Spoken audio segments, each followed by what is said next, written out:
কাজের লম্বা দিনের শেষে যখন মনটা ক্লান্তিতে ভারাক্রান্ত, তখন একটাই জিনিস চটজলদি মুক্তি এনে দিতে পারে, জমিয়ে একটা ভুরি ভোজ। আর আমাদের যেমন ভাবা তেমন কাজ। সবাই মিলে ঠিক করলাম আর দেরি নয়, সোজা পাড়ি দেব শহরের নাম করা একটি রেস্টুরেন্টে। কোন রেস্টুরেন্ট বলতে পারো? আমরা কিন্তু ঠিক পৌঁছে গেলাম পঞ্চব্যঞ্জনে। রেস্টুরেন্টে ঢুকতেই আমরা ঠিক করে নিলাম কোন জায়গাটায় বসা যায়। বুঝতেই পারছো, সবাই মিলে একসাথে বসবো, আর সেই সাথে অনেক গল্প গুজব এবং খাওয়া দাওয়া। পায়েল চটপট মেনু কার্ডটা দেখে অর্ডার ঠিক করে নিল, আর তারপরে শুরু হলো আমাদের সেই মিষ্টি অপেক্ষা। অপেক্ষা যখন শেষ হলো, তখন কিন্তু আমাদের সামনে এসে হাজির হয়েছে ধোঁয়া ওঠা সুগন্ধি বিরিয়ানি। মুহূর্তেই যেন সব ক্লান্তি আর চাপ কর্পূরের মতো উধাও।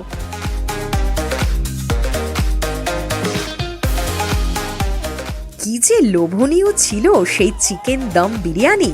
প্রতিটি চাল ঝরঝরে আর মাংসগুলো একদম নরম,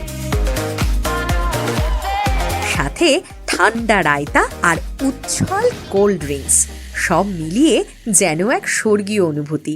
আমরা কিন্তু সবাই মিলে রীতিমতো ঝাঁপিয়ে পড়লাম বিরিয়ানির ওপর, আর এক নিমেষেই সবটা শেষ।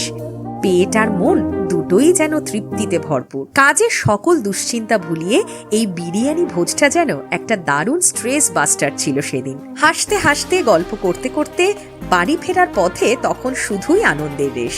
এমন দিনের শেষে এই ছোট্ট আনন্দগুলোই তো জীবনকে আরো সুন্দর করে তোলে। কি তোমাদেরও তাই মনে হয় তো?